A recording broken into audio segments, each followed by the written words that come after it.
Pellegrini, Mkhitaryan, Veretout. This is good from Roma. This is sensational from Roma. Brilliant from the Giallorossi. And they make it 4-1. The Calcio Guys is a weekly podcast by Adreano Donardo, Gianni Delacoli, and myself, Nicholas Di Giovanni. We want to bring Calcio back to its roots in our communities and share stories from around the world about why we're passionate about the beautiful game. You can listen to us anywhere where you listen to your podcasts, including Spreaker, Google Podcasts, iTunes, Spotify, iHeart Radio, and Mixcloud. Give us your opinion on social media at The Calcio Guys on Twitter, Instagram, Facebook, and YouTube. The intro song is Fireworks by Jazar.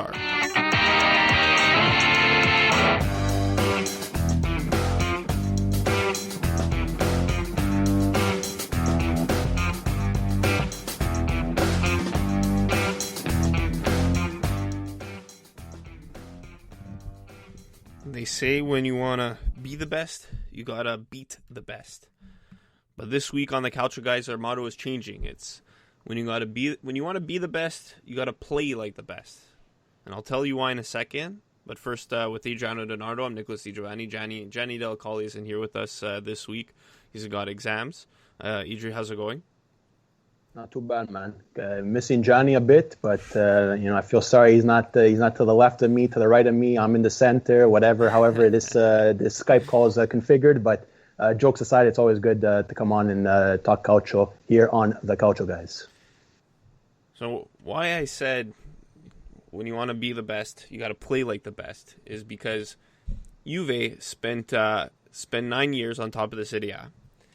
And, everyone tried to copy them a bit, tried to look what they did, try to play like them. And Milan took that a bit too literally these past two games against Parma and Genoa, because just like Juve this season, they drew against bottom teams. Not only that, Adriano, but against Parma, they hit a bunch of crossbars, which was Juve's problem at the beginning of the season, and they had a Spanish guy offside. Barely offside, and that took away a goal. So Castillejo, exactly like Morata, and then on the other side, Juve, they realized Milan's in first right now, and they said, okay, we're gonna start playing like them. So they got 3 penalties in the past 2 games, including two in Genoa. This guy, Cristiano Ronaldo, 4 goals, 4 penalties. What the penalty to copy Milan? This guy. Hey, he even copied Milan today. He missed the penalty, just like his idol Zlatan. That's it. But with Milan, I mean, in a way, you got to be a bit disappointed with the draws. Obviously, you always want to win, but at the same time, considering that Juve also drew today, Lazio drew on the weekend. The only club you really got to watch out for is Inter. Inter's 1 point behind because they won. They won their last 2 Serie A games. They're a different beast in the Serie A compared to what they were in Champions League. And, I think we have to watch out for them. Yeah, exactly. I mean, I think you're right. I mean, if I want to speak about Milan's part of things, it's unfortunate. These 2 games, again, I always sound like a broken record, but, there are no easy games in Serie A. I think we'll always stick by that. These bottom of the table teams, inexperienced teams, or these bottom feeder teams, they promotion teams, they like to fight against the big dogs in Serie A. It's just the nature of things in this league. And again, Milan, 2 games that, me personally, I think all Milan fans wanted maximum points out of. I think we could have gotten it done. Obviously, that did not happen. But again, these are 2 games where they do get at least a point in both of these games, and we all know, and I'm pretty sure all Milan fans can vouch for this.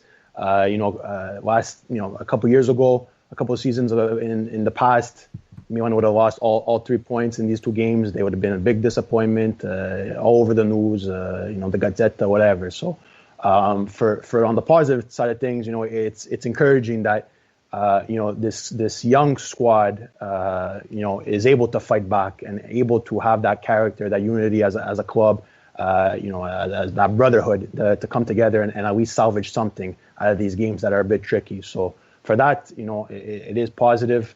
It's just unfortunate that we couldn't get maximum points because, The schedule ain't getting any easier. Again, we're going to have 2 games in quick succession with, Sassuolo coming up on Sunday, and then Lazio, I believe, on next Wednesday as well. So in a week's time. So before the holiday break, that is. And after the holiday break, I'm pretty sure if it's not the first game, but I believe it is, it's going to be Juve. So, these are tough games to come up for Milan.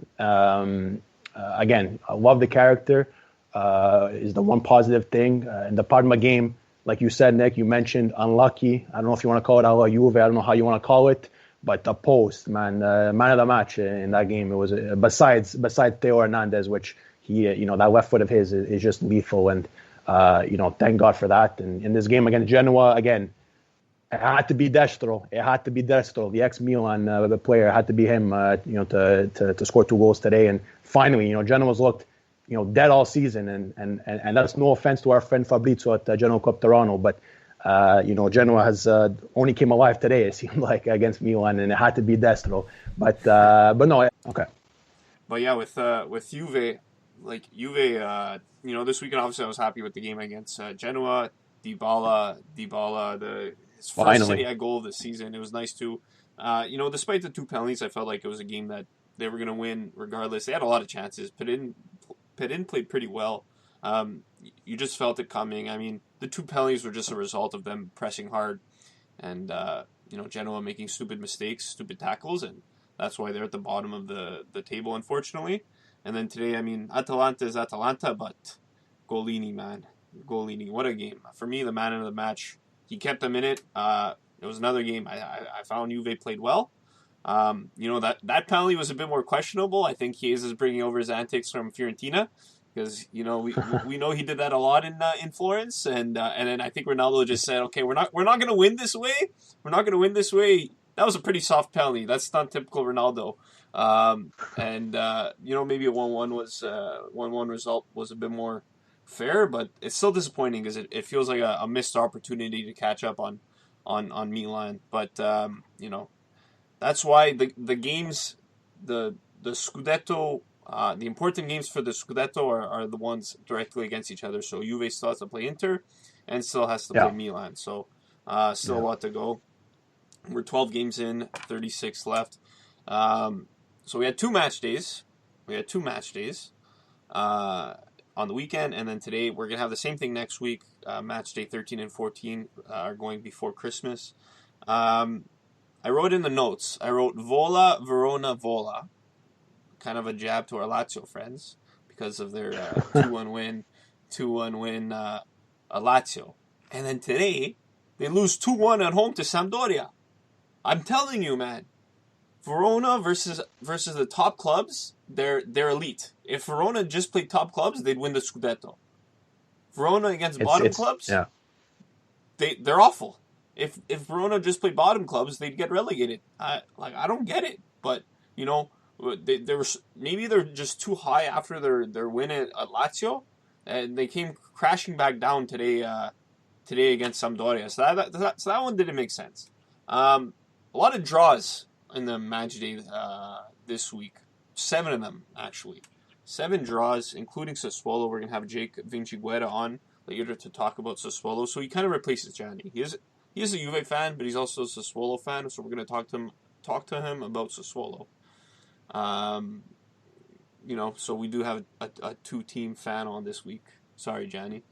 The big game today, though, Inter-Napoli. Handanovic, another goalie, played well today, and Inter, they get the job done. Another big 3 points for them. Yeah, just going back to just the Verona comment against Sassuolo, they've done damage against the big clubs, and it's been on the road too. Oh, yeah, again, I know there's no fans in the stadiums, so maybe this home field advantage doesn't really do nothing, but just to say already that they played, great against the big clubs or the top clubs in Serie A.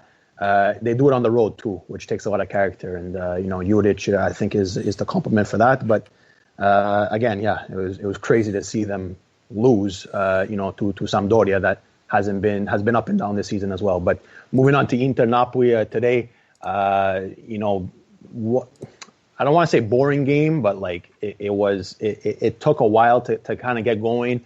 A lot of opportunities. Just like you said, Handanovic, if he's not man of the match, he's definitely in the running for man of the match. Some of the saves he made, you know, again, maybe it wasn't Napoli's attack force, you know, being as lethal as they, you know, normally are, because we always say, you know, Napoli does have a great attack. You know, obviously it hasn't been with Osimhen as of late, but Petagna has stepped up. That post at the end that Petagna hit, I thought he was going to score, didn't. Politano, I think, had a chance as well in front. Another player as well, it escapes my mind. But other big news in that game, you know, Mertens goes down with an injury, and Insigne gets thrown out of the game with a red card near the end of the game as well. So that's 2 losses, you know, 3 losses in this game. You lost the game, and you lost 2 players in this matchup against, you know, a direct competitor to, you know, again, you want to say Scudetto is the main objective for all these clubs. You know, let's worry about top 4, even with Milan. Let's worry about top 4. If Scudetto happens, it happens. But yeah, this game was crazy. The penalty, yeah, I mean, I think Ospina took down. I believe it was Darmian, if I'm not mistaken. He got the hand to the foot. I don't even think he touched the ball. He missed the ball. He missed the ball. The standard penalty. And look, talk about the ball. I'm surprised that ball was still inflated. How hard fucking Lukaku drilled it into the bottom corner. That run up scared me a bit. Again, I'm not nowhere near an Inter fan, but he was pulling the Zaza a bit, but he powered it, you know, to that bottom corner. Ospina went the wrong way, and you know that was pretty much the decisive goal, decisive moment in the game. So again, Napoli not their best, can definitely do better. We expect them to do better. They're a team that's still up there, you know, in the fight for top 4, for Scudetto, however you want to call it, and it's on to the next one. But Inter definitely, out of all the results around the Serie A, I think, you know, theirs was the most significant. They got all 3 points. They're now still in second, a point behind Milan, their city rivals. So again, like we mentioned earlier, it's going to be an interesting end to 2020 and into the new year. Did you see the finish in Spezia Bologna today? What a game! I believe it was it 2-2? It was 2-2. Spezia goes up 2-0. I see that result. I'm thinking, okay, we're gonna praise Spezia tonight. And then Bologna comes back. Barrow scores from 40 yards out, chips over Provedel from 40 yards out. Provedel was off his line, and then penalty right at the end. Provedel makes not 1 but 2 stops on Musa Barrow to save the game. 2-2 draw. Bologna, but you know what? The 2-0 comeback is good for them considering how they just played against Roma. And speaking about Roma, I want to talk about that Roma game because they look so good, and it doesn't look like I know a lot of people keep saying they're gonna fall soon, and they're just on a hot streak. But I mean, 12 games into the season, obviously they're not at Milan's level, but they just look good, and it feels like with Fonseca, it's coming together finally. You know, after a year and a half, Mkhitaryan, Veretout, Pedro, Dzeko, they're all clicking, and this is a Roma team without Zaniolo. You know, obviously with older guys, they're going to have to, you know, sit them on the bench a bit more, especially in February come the Europa League round of 32. But, you know, once and whenever or if Zaniolo comes back this season, you know, if they continue like this, they're a dangerous team. No, they are. And, you know, it's scary because they scored 5 in one half. Obviously, you know, there was no more scoring in the second half, but you know, they proved their worth in that first half. You know, five goals passed, and the only goal on the other end for Bologna was the Cristante own goal. I'm pretty sure how they called it. So literally, they could have got a clean sheet out of this game without Fonseca on the bench. I believe it was Nuno Gomes, or you know, I believe that's his name. Don't quote me. Correct me if I'm wrong, Roma fans. But listen, that was a big ups for Roma. Again, starting off the season, I said it with the Roman teams. For me, a bit of a question mark, up and down. I mean, obviously, you know, new ownership with Roma, with the Friedkin era, and I mean, so far so good. They got some young stars also in that mix of older presence. With Califiori and Abu Milanese, two young apparently bright spots for this club. I don't know too much about them, but I saw their performances in Europa League and in the league. It looks impressive. It looks bright future for that. So again, Roma, they just gotta be consistent. These players are now starting to gel, starting to get together, starting to show their worth. And I think, like Nick said, if they can continue on this path, who knows when Zaniolo comes back, and if he does, how much more lethal they'll be, because we all know Zaniolo's talent and Zaniolo's presence on the pitch. So I think, again, with Roma, it's one game at a time, because there's weeks where they don't look anywhere near where they should be, and then there's weeks where they blow up 5 goals. So for me, it's consistency with Roma, and I think they'll be on a steadier path. This is good from Roma. Dzeko's in. Nice turn from Edin Dzeko, who doubles Roma's lead. Lightning start from Roma. Pellegrini, Mkhitaryan, Veretout. This is good from Roma. This is sensational from Roma. Brilliant from the Giallorossi. And they make it 4-1.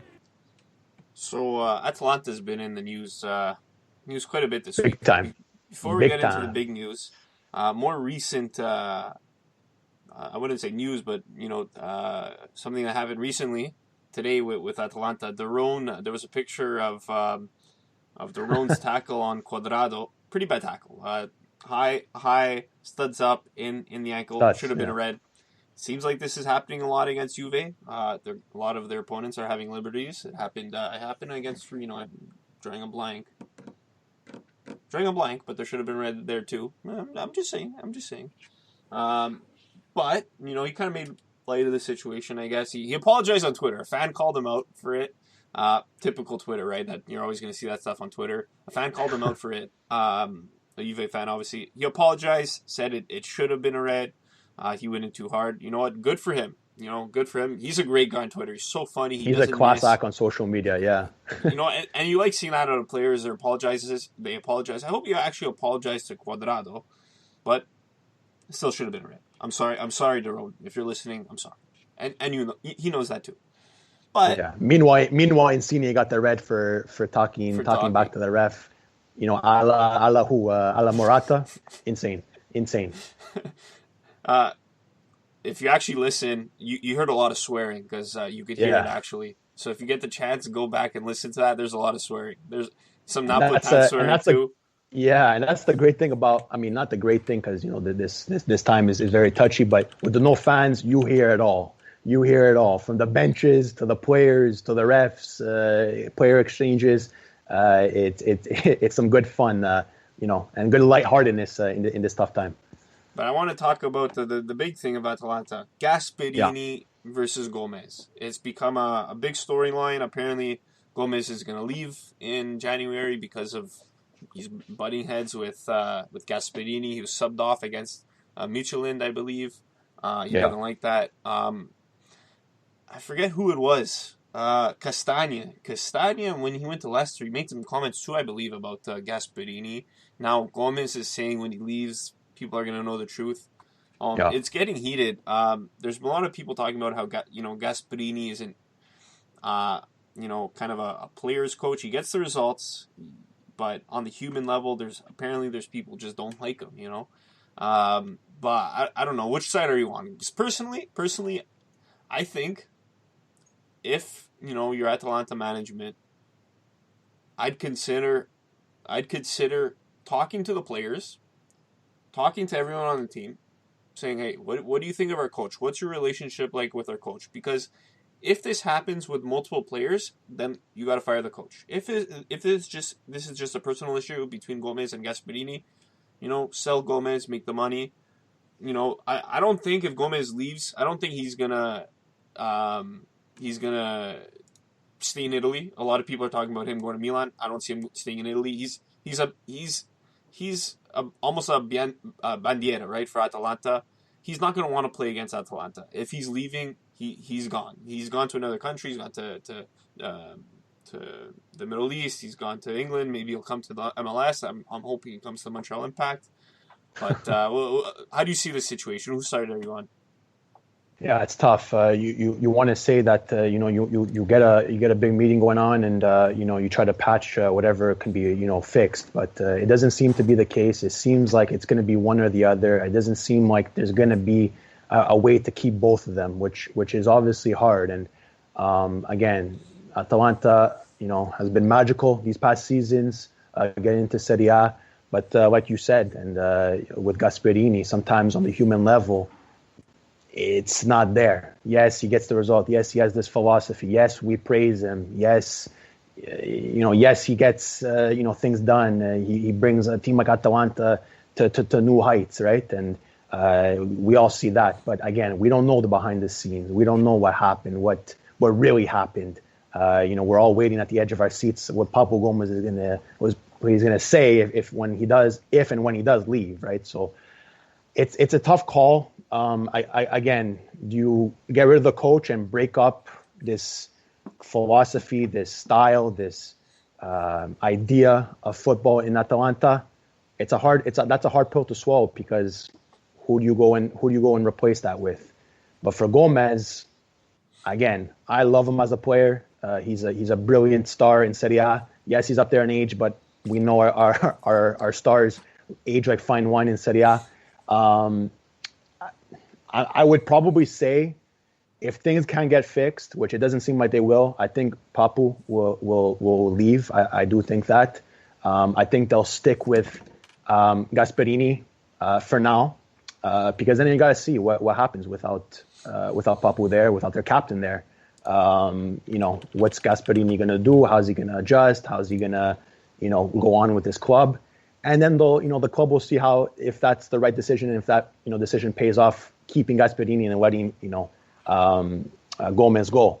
It's very fine line. You're walking on eggshells, playing with fire. This is big, for Atalanta. We saw them on such a high, and now for this shenanigan to happen within the club, it's not an easy pill to swallow. But again, sometimes you can't fire the whole team, right? You can't get rid of all the players, so you have to get rid of the coach. Usually in North American sports, that's why you see so many firings. And even in Italy too, where we get rid of our coaches pretty fast. But for a system that's been so far so good, working and everything in Bergamo, I don't see them getting rid of Gasperini just yet.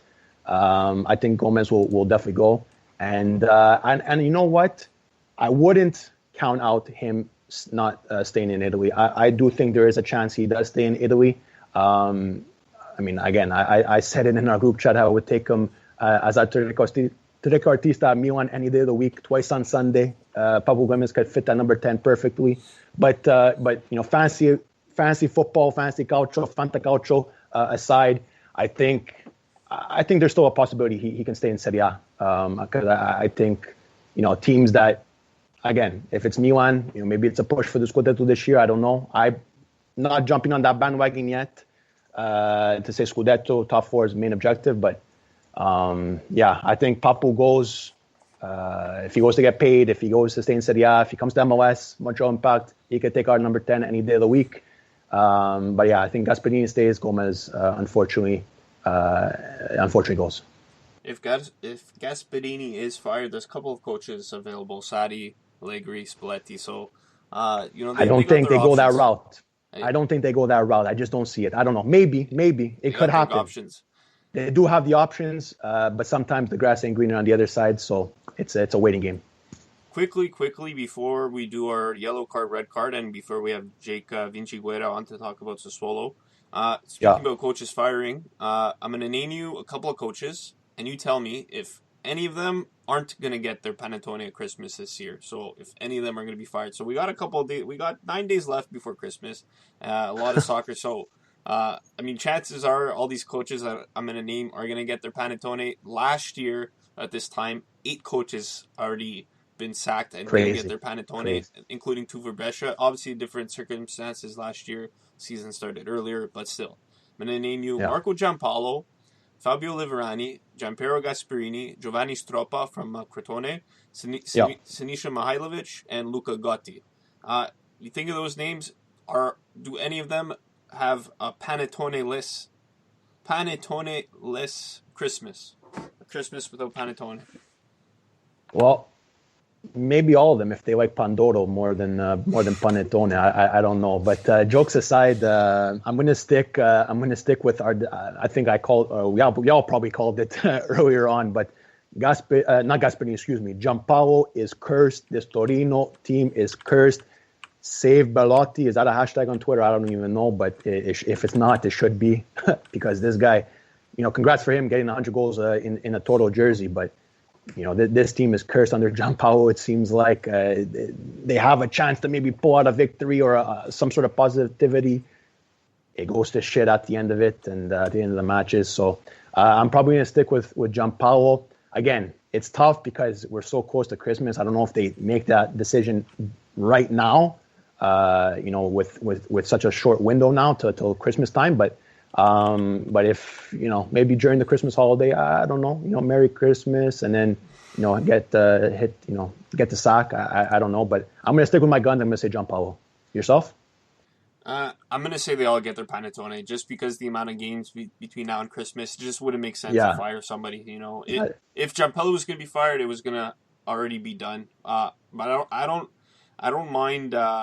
I wouldn't be surprised if there's a couple of firings in the week between Christmas and New Year's because there's a bit of a break. That's it, yeah. Quickly, MVPs and yellow cards. I'll start with my MVP. I'm going to go with Barella for his performance against Cagliari, his former team. Amazing goal. He had the assist on the D'Ambrosio goal. He's just turning into a world class player, and it's nice to see too. And to do it in his home island, that gave him extra motivation to have such a good game. So my MVP is Nico Barella. It's there in the middle. Cranio punching it out. The volley! Barella! Fabulous finish. Well, that's the way to bury a shot. And Inter are back in it. What a finish from the midfielder. You, Adri? I'm going to go back to the first match day that we had in, before these two match days. I'm going to go into the first one, Napoli-Sampdoria. I'm going to give it to, there was a couple names because, again, we mentioned Handanovic today was phenomenal against Napoli. But I'm going to go back to the first match day, Napoli-Sampdoria. Lozano, for me, a goal and an assist, has just finally, this season, worked and finally came into his own and finally producing, and he's just electric in Napoli's already electric attack. He got a goal and an assist, his goal, and then he's assisted Petagna, which was a nice assist as well. Shout out to the bulldozer Petagna, but Lozano for me, he's been good. He's been growing under Gattuso, which is fantastic to see. Because I think there was a bit of butting into the heads. I don't know. He didn't integrate well at the beginning, and now finally Lozano. And it's not just been this week. It's been performance after performance. Maybe it's not always 10 on 10, but he's there. And again, it's good to see him produce, and another young star in the Serie A. So for me this week and the two match days. Shout out to Handanovic, but the main one for me is Lozano, Chucky Lozano. Ran into Candreva, but won the ball fairly.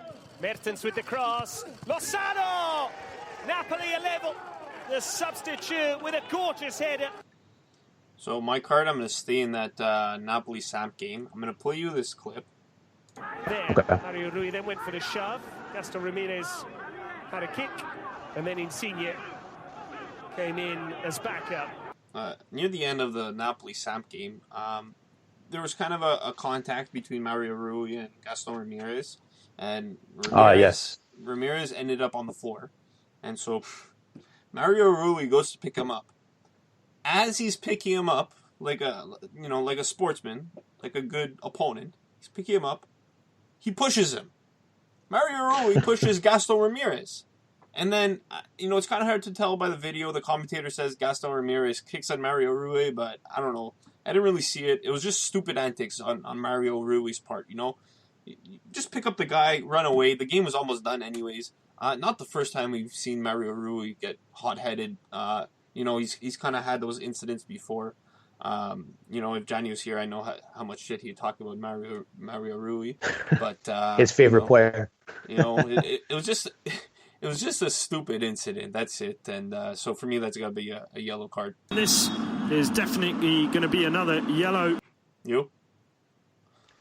Yeah, so for me, it's not really on the pitch. It's going outside the pitch for me this week. But last week we opened our show unexpectedly with the tragic news of Italian legend Paolo Rossi passing away at the age of 64.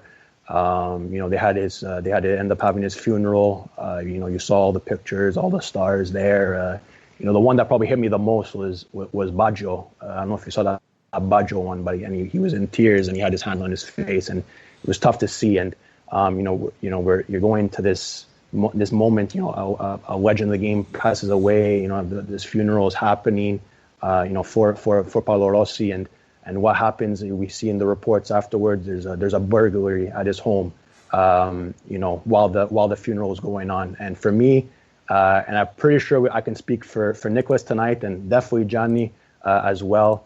Disgusting. For me, totally disgusting. I didn't really read up entirely on it, what was stolen, but valuables were stolen. If it was a watch or other valuables that were stolen, I couldn't even digest and stomach to even read stupidity like that. Still in this day and age, how people are just so disgusting to steal, from a legend that just passed away. No matter he could have been any normal Joe. That's just disgusting act to do. Especially when a funeral is going on. For me, that deserves a red card for this week, next week, maybe the entire year, because there's no place for that in the world right now. And it's just sad because this is a legend that has fallen, and funeral going on, and there's a burglary. So for me, I know it's off the pitch, but I had to say that. As my red card of the week, and maybe even beyond, but definitely this week, red card for me. It's going to go to the pocket and get out the red. It's a red card. For sure, disgusting act to rob Terrible. a man's home during his funeral. Just disgusting. People have no boundaries. They're disgusting. Take a short break. On the other side of break, Jake Vinciguerra to talk about Sassuolo. Welcome back to the Calcio guys with Adreano and Nicholas Di Giovanni, and joining us now from Jersey, we got our first ever Sassuolo fan, Jake Vinciguerra. Jake, how's it going?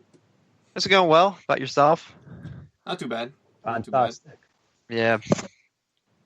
So, how's the weather up there for you guys? Cold. It's really cold today. For once I can relate. Cold, but no snow, which is okay. I hear, you guys down in Jersey, New York, Philadelphia, getting some snow. Oh, yeah, we're getting pounded. But here, surprisingly, no snow. Yeah, no, North Jersey's getting pounded, but luckily I'm in South Jersey. We just had probably 2 or 3 inches, so you hopefully all goes well. Watch some Calcio. Bundle up. Yeah. Bundle up. That's it. Before we get into the serious talk about Sassuolo, we want to ask you, Jake, as we do with all of our guests, how did you become a Sassuolo fan? Because I understand you're also a Juve fan too, and we don't judge people who are fans of two teams on this episode. Double agent. Because Gianni, who's not here with us today, is a Napoli and Roma fan, so he likes rival teams. So Juve Sassuolo fan is fine. And how did you become a Sassuolo fan? Funnily enough, it links because I believe it was 5 years ago when Juve won the Coppa against Milan. It allowed Sassuolo. Well, I think they finished 6th also, so that helped. But it guaranteed that they get the playoff for the Europa League. So that whole season, just seeing their rise, like the original Atalanta, really is what not many people I think know on social media, is that these guys were the original. They came up straight from Serie B in 2012, 2013 after yo-yoing between the 3rd and 4th divisions. Like, this underdog story to me just caught my eye, along with players like Berardi and Magnelli, who's been there for about 15 years now. So just stories like that just catches my eye. Even like the kits, even they're just great looking kits, but just that story of coming up through the leagues, relying mostly on domestic talent and their youth system, and just younger players in general. To me, just a story just kind of caught my eye. And even that year, I think they was it Olympiacos? I think they beat to get into the Europa League group stage, and even beating Bilbao. Just stuff like that just caught my eye, and ever since, now we're flying high. But so it's been quite a journey with Sassuolo. Spot in the league, even after making it to Europe and all of that, and all the wins against Inter, but really just that free kick by Sansone, I think, is who it was by. It just really solidified, as far as they have come, here they are, beating the champions of Italy. A moment of brilliance, having brilliant players like that. I think just that's kind of what, that's kind of my favorite from them so far. Just nothing tops that. It just was so unexpected. No one expected, before they struggled, and just that one moment to even get a clean sheet against them. That's, to me, that's mine, personally. Beautiful. So obviously, 5th place right now for Sassuolo. Pretty good start to the season. What do you make of their season so far? I think it's pretty much where I kind of expected, not to sound like cocky, but just how they've been playing ever since De Zerbi came in. All the talent they have in the team, the board's backing him, and given Lazio's troubles even towards the end of last season, and unfortunately with how everyone's kind of been because of the pandemic, not many teams have been able to strengthen themselves. But I'm hoping they keep up form. They only lost once in the league against Inter, which was also it's not a surprise. But right now they're doing really well, and hopefully they can they can keep it up, because previously they have a great run of form to start the season. They kind of drop off into the new year. But right now, so far, so good. No, and it has been. And, we always say Sassi Sassuolo. Yes. This club has proven its worth over these years. And now especially, last season, I believe finishing 8th, which I don't know if that was, a big accomplishment under De Zerbi, which, for me, and I think for probably all of us here, can definitely say a bit underrated, definitely gets the job done, a great coach, and manager for a club like Sassuolo. And, does it need to go higher? Maybe not, but right now it's working with Sassuolo. And, the players are really buying into that. And we've seen some fantastic players over the years for Sassuolo. You mentioned Berardi earlier, Sansone, Acerbi, Magnanelli, now our boy Ciccio Caputo. Yes. Right now, Jake, who has been, maybe the standout player as of late for Sassuolo? Who's your top player for Sassuolo? Jeremy Boga. Sorry, I even saw my mind. Jeremy Boga has been electric as well. Yes. Where do you rank, their top players so far, and who stands out for you?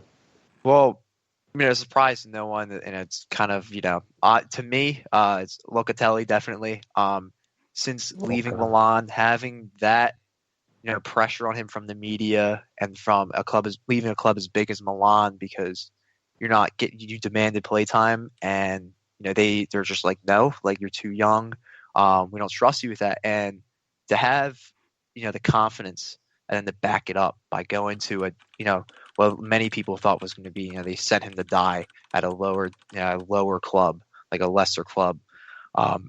And to do what he's been doing over the past, ever since Zerbi was appointed, to be all these top clubs in Europe, to be like the focal point of the side, that's why I rank him so highly. Easily the best player in my opinion. Maybe below him, I'd have Ciccio, I'd have Berardi or Boga. It's interchangeable for those two.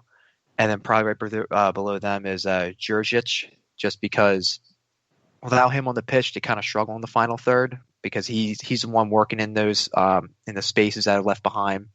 And without him, the system has the 10 behind. Traore's kind of still learning his trade there. Without Juric there, they don't function as well. That makes sense. In the final third, there's not much connection there. But easily Locatelli, just the way that he puts the team on his back sometimes, getting the ball forward, and even providing good cover for the defense. He can do it all. We got a question on Twitter from our friend Daniel Lucci. He asked, how excited will you be when Locatelli finally joins Juve? Do you think he has all the characteristics to become a star and starter for the Bianconeri? So Jake, yeah. this is where your double agent comes Yeah, out. I Now. know. Now we're shifting That's where it's Sassuolo, like- Juve. You know what I mean? So That's you're the what's hard. perfect man It's for like, this. it's like, all right. It's like, I love him, and it's definitely what Juve need. I've been saying it for a while, so I think he definitely has what it takes. You know, going off before, like at a club like Milan, you know, scoring that goal against Juve, and then saying them, no, I want to be in this midfield, like I want to play, and them going no, telling him to wait his turn, and this man has the balls to say that to, you know, a club like Milan, and now he's proven it. Even with all, like what I talked about before, all the pressure from the media, you know, fans, you know, all the Milan fans on Twitter, mostly and elsewhere. Not many people like him, and he just plays through it. And now he's one of the, you know, most coveted midfielders, you know, young midfielders in the world, and absolutely could fit into Juve, especially Pirlo's coach.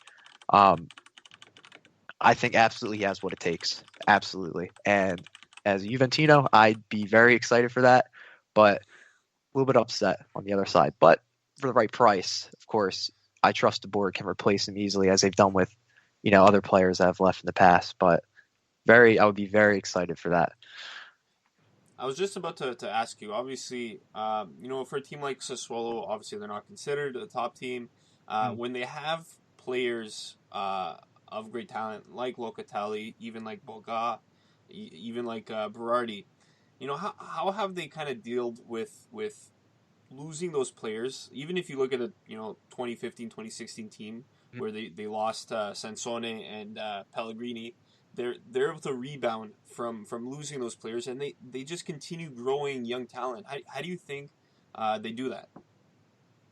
Well, I think it mostly has to do with being, you know, a club that didn't have a lot of financial backing until I think it was early 2000s, when the owner of Mapai, which is funny because my dad delivers some of their products around locally. But for the longest time, not having that financial, you know, backer, that big financial backing, and just relying on youth and just spotting good youth talents. Like you think of guys like Pellegrini, who they spotted in the Roma ranks, guys like Sensi, even Duncan, who, you know, maybe not, you know, he's not, you know, the greatest, but, you know, for a club at the time like Sassuolo, really fit. Or guys like Lirola that they got from Juve.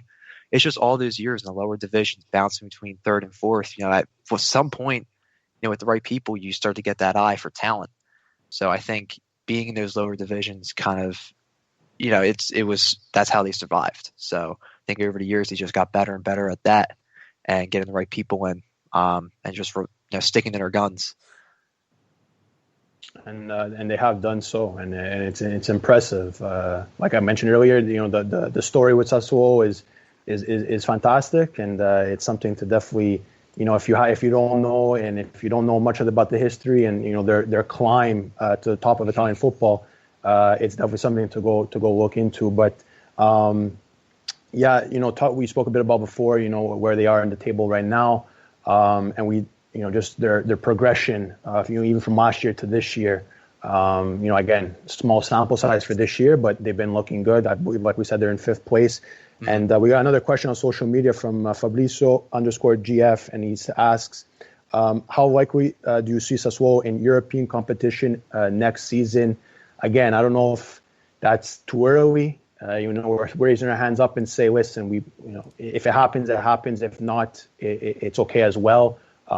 Is that reasonable for this Sassuolo team just this yet, or is this another year that they should focus on, you know, getting in the top, you know, the left side of the table in that 8-7 spot, and then maybe build on for next year, or should it happen, you know, right now in the season? I'm gonna put my hands up a bit. You know, I've seen them challenging for Europe this year. I think it's going to be tough because obviously a lot of the big clubs have kind of, you know, fallen off. Like Atalanta's kind of struggling, Lazio, even a bit to lesser extent Roma. But I think if they were to capitalize on that this year, they absolutely can. I mean, you know, they kept the core of their squad from last year where they were doing so well intact. And this year, you know, they started off undefeated for the longest time. And even now, being 5th, a couple points off 3rd place, I'm fairly confident they can make it. They can slip into 6, maybe go through the qualifying rounds again. If, God forbid there's no injuries for anyone. But I'm trying to think if the new UEFA competition is this year or the year after. I think it's like the Conference League. But I'm hoping for, they can keep this form up at least and finish. I see them finishing 6th or 7th and maybe squeaking into European place. That's if, the top clubs don't, start picking up form. But I can definitely see that as a possibility this year, especially with how everything's been going under De Zerbi. It's just been one steady climb if you look at the league table, which is good. But hopefully Europe this year is where I'm looking at. Let's talk about De Zerbi. So De Zerbi came in 3 years ago, or 2 years ago now, 2018. Came in after coaching Benevento. He didn't, it was a Benevento side that got relegated. And he was let go of that job, comes to Sassuolo. Not going to lie, I was a bit shocked when I heard that. Yeah. I was a bit shocked more on Sassuolo's end. Why are you going after a guy whose team just got relegated? But he's become one of the better coaches in the Serie A. Yeah. Obviously, we can't judge him from that Benevento season. We're talking about players potentially, going to bigger teams like Locatelli. Do you think De Zerbi deserves a shot elsewhere? Do you think he should just stay at Sassuolo, as long as he can? What do you think he could do with this club? Well, obviously being a fan, I would hope that he would stay for, a bit longer. But, with everything going on with like Gasparini and Atalanta, I can see him going there in the foreseeable future. I'd say maybe give it another year or two because he's only he's in his early 40s, correct? He's only like 41, I think. He's young, I think. He's young, yeah. He looks sharp, man. He looks sharp. Those crisp black tees, man. Yo, dude, on the touchline. And, it was worrisome going in when he came in because you're thinking, it was statistically one of the worst sides. Like the Benevento team he had was statistically one of the worst. Yeah. But looking back, it was kind of like a Serie C team kind of going into Serie A. Like, they kind of quickly got up there. But I think, I give it like another like year or two before someone like Atalanta or, who knows what goes on in another club, maybe not like a Lazio, but I definitely can see him at Atalanta just because of their similar ideologies. But I give it another year or two before he moves on. Of course, it all depends on what happens with the other teams around the league, and I guess in the world, whoever wants to take a punt on him, because who knows what he could do with someone with a lot more money available to him, especially what he's doing now with what he has. Yeah, and you know what? I think, like you mentioned earlier, with spotting the youths and spotting talent, they did just the same with De Zerbi in finding him, on a relegation side in Benevento. Absolutely. It's insane. That takes for I mean, listen, we're not going to say that Sassuolo was a top club, but just to say that they took a risk like that, they had enough balls and enough character to take that on. It shows a lot. So especially sorry. No. Kudos. No, I was just going to say kudos to them for doing so, and whatever you wanted to mention.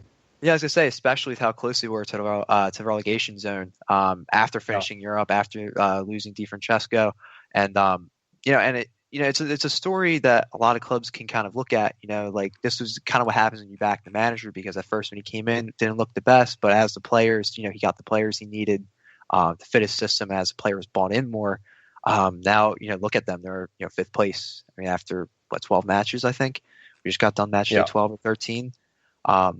I think it's a good example to go by with some clubs, because a lot of clubs, like Palermo of old, they just shoot through managers. But it's a good lesson. It's a good story, in my opinion. No, it absolutely is. And this is an interest we had in our notes. That we always prepare. Just a little bit. For what we're talking about and whatnot. And this was funny. Nicholas had put this down, and simply put, who would win a game? The 2015-2016 Sassuolo team or the 2020-2021 Sassuolo team of the current day? Again, two different scenarios, two different times, players, and so on and so forth. But if this is, we're taking everything aside, this is like, I guess, fantasy land a bit. We went off the map with this question a bit, but if these two teams can do battle, who would come out on top? That's a hard one, just because that defense in 2015-16 with Cannavaro, with Peluso, with De Zerbi, that is actually a really good question. I never actually really thought about that, because I'm trying to think of the attack at the time. You had Sansone, Berardi, and I think Zaza wasn't there. Yeah, he was with Juve that season. Yeah, there was Verschalco. Yes, and then he went. Duncan was. Yeah, he went to Atletico. Sansone. No, Defrel, Sansone. And then Politano's Magnelli was still there. Magnelli's always there. Yeah, 15 years. Love him. I might have to go with this current team. Spot? I think I should go with the current team, just because that midfield that we have now, like if you're looking at players, because I believe the 2016 midfield was when you said 2015-16, right? Yeah. Yes. Yeah. So it was Magnelli, and I think Pellegrini was there. I think that's when they got him of Rome. I know Sensi was 2016. Just because of the midfield and how the attack is now and how it is differently, when you have right now with Locatelli and you have like Barabia or Obiang next to him, it kind of cleans up everything. And just with the attack we have now, I just think that it can. I just think that they can just overrun, especially their back line, because at the time, Cannavaro was still kind of up there. He's a bit slow. Now, I think this current team I have to go with. I think that the attacking talent that they have right now, I think it will go narrowly. I think this current team could definitely beat that 15-16 team, especially, unfortunately, with Berardi at that time was a little bit down on form than he usually was. That year, he kind of got hit with injuries a little bit. I'll have to go with this current team. And I think about it. Well, what were you guys thinking? I mean, tough call. We put you on the spot there, Jake. It's a tough call. I'd have to agree with you. I mean, just quickly looking at stats, and I know stats aren't everything, but that team didn't have a single double-digit scorer. Yeah, I think it was all Defrel and Berardi all had 7 goals. Yeah. Yep. Yeah. I remember that, because it was like, how'd they finish 6? how did they manage to do that? It was like, that's crazy. It's some people say defense wins championships, but I think the way Sassuolo plays now, they just continue scoring and scoring. Yeah, exactly. And I think Sassuolo now, they understand their defense isn't the best, and it's just part of their De Zerbi system, where they're just going to score more goals than the other team. It's as simple as that. Especially in a one-off game, just to continue on this. Yep. Again, if this would never happen, but just in a one-off game, if you go player by player and just team by team, like the squads itself. Yeah. You score a couple against maybe a so-so defense. That's the win right there. So. Yep. Yeah. Exactly. Speaking about the attack, so we do love Ciccio Caputo here on this podcast. A lot of people, some people give us a hard time for it, but we're huge fans of Ciccio. We always say Ciccio per la Nazionale. We absolutely that Ciccio deserves a spot in the Euro team. Obviously, he's had he was injured recently, so kind of hit a rough patch. Hopefully, he gets things going. In 2021. Do you agree that he deserves a spot on the national team come the Euros? Oh, absolutely. I mean, especially with the way Mancini wants to play. Even Ciccio can play on the left. He can play up top. He can kind of play behind a bit, even off the ball. He's always looking to get into space, pull defenders. I think that's kind of what this Italy needs over someone like Immobile. If Belotti picks up form, I would keep him, but he just offers a lot more, I think, than Immobile, because Immobile, he's not, he has to be in the box. I mean, he's hit, stunners in the past, but Ciccio, he can play on the shoulder. He can play in the box if he wants to play off left on the wing. He can play in behind a bit, behind the striker. But just because of how versatile he is, he absolutely should be in there. And especially because he's just a great finisher, in my opinion. In and around the box, I mean, 16 goals his first year in Serie A, you can't put it. You can't leave him out, in my opinion. I agree with you guys wholeheartedly. Yeah, no, and even if it's not starting the game, just coming off the bench, just to be that guy to break it up, to get that goal. Maybe again, we're talking maybe from a biased point of view, and we'll put our hands up and say here on the podcast. But I think with the many, always the discussions about who's our number 9 for the Azzurri, who's our number 9? Is it Immobile? Is it Belotti? Is it somebody else? Now Ciccio Caputo's name comes in the air for that spot as well. Listen, I think just on merit alone of what he did last season. And into this season too, and just in his career that he can score. It's like when they brought in Quagliarella, just even for those matchups, that call up when Quagliarella came up, and we're like, she gives you a spark. What the hell is this guy doing here? But he was on form. You bring the guys maybe on form before the tournament, but not only Ciccio Caputo, and again we always show him love, but we saw the Sassuolo, not trident, but the trio, I guess you can say, Locatelli and Berardi as well. Do you think that bringing them along for the ride for this tournament as well is a smart move by Mancini? Do they merit a spot? Can we see maybe Berardi starting on that right hand side? We got a lot of options, with our wingers and our midfield. So where do you see, if you do, maybe Locatelli and Berardi included into the squad? If not, then so be it as well. But what's your take on that? No, I think they definitely deserve a spot.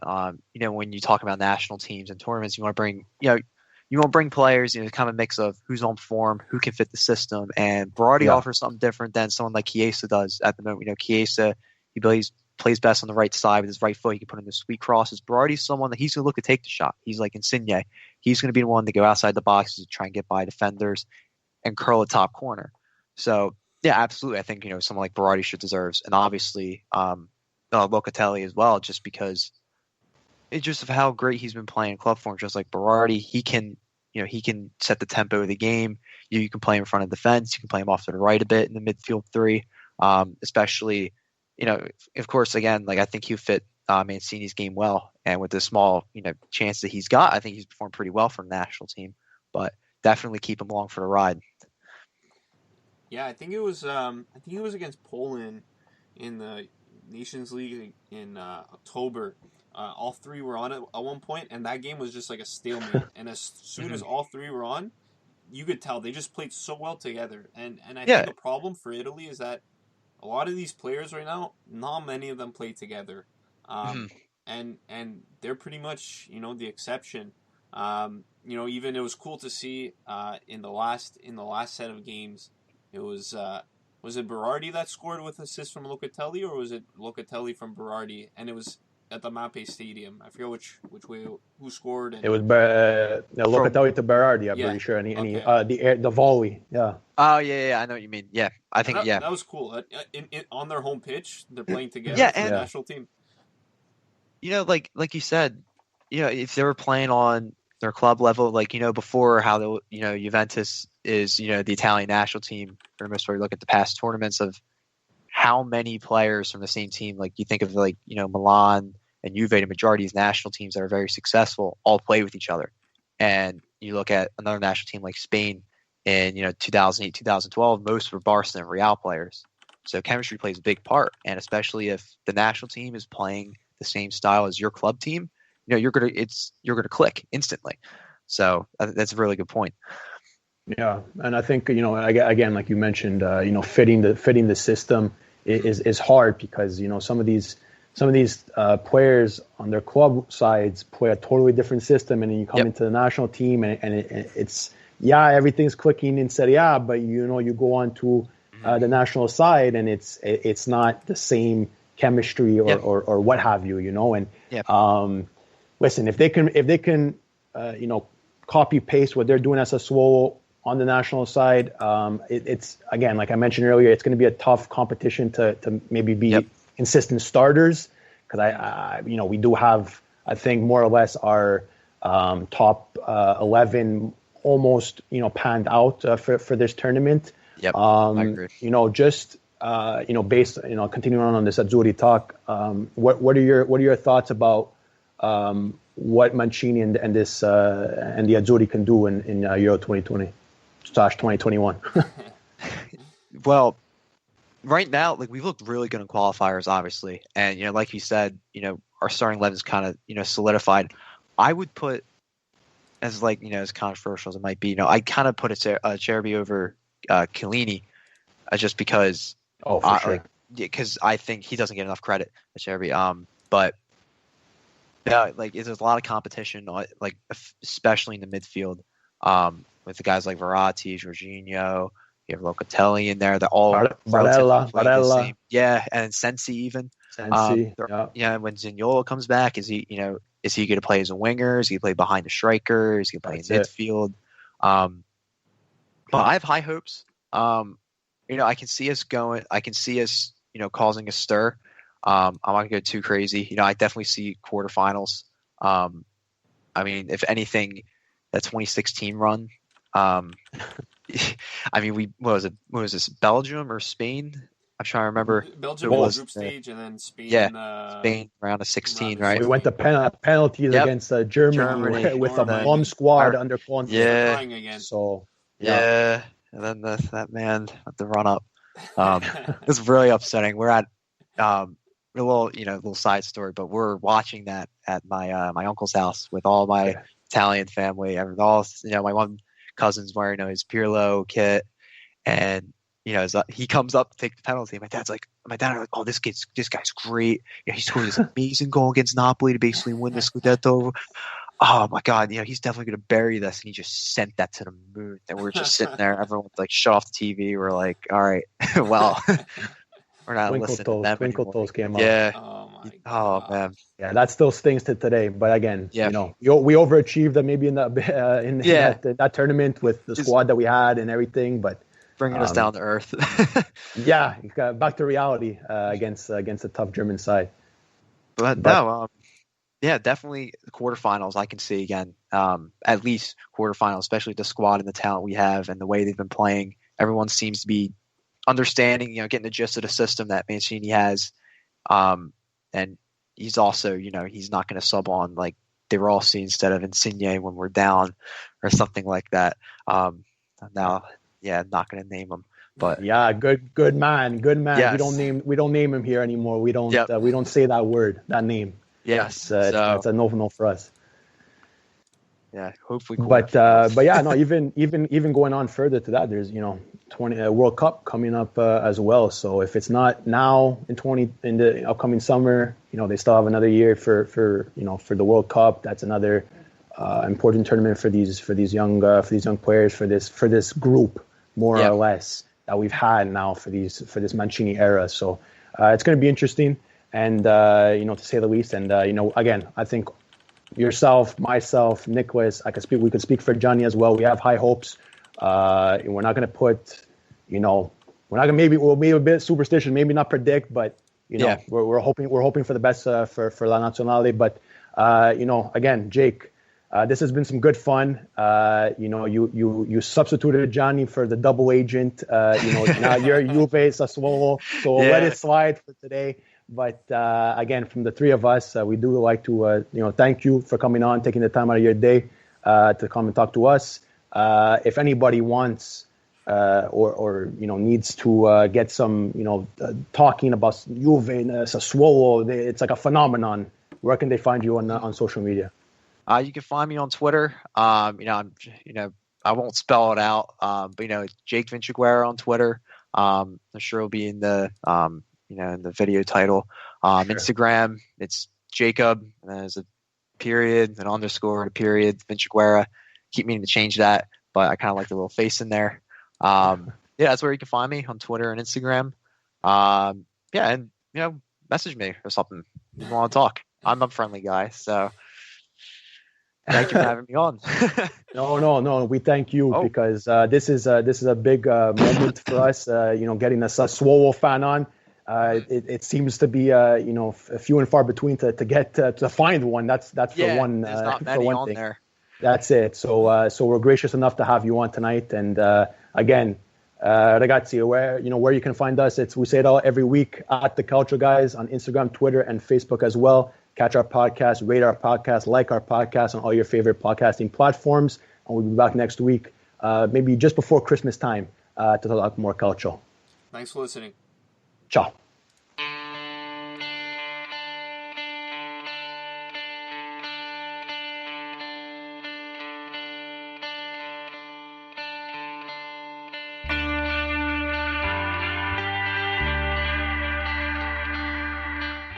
The Calcio Guys is a weekly podcast by Adreano Donardo, Gianni Delacoli, and myself, Nicholas Di Giovanni. We want to bring Calcio back to its roots in our communities and share stories from around the world about why we're passionate about the beautiful game. You can listen to us anywhere where you listen to your podcasts, including Spreaker, Google Podcasts, iTunes, Spotify, iHeart Radio, and Mixcloud. Give us your opinion on social media at The Calcio Guys on Twitter, Instagram, Facebook, and YouTube. The outro song is The Last Ones by Jazar.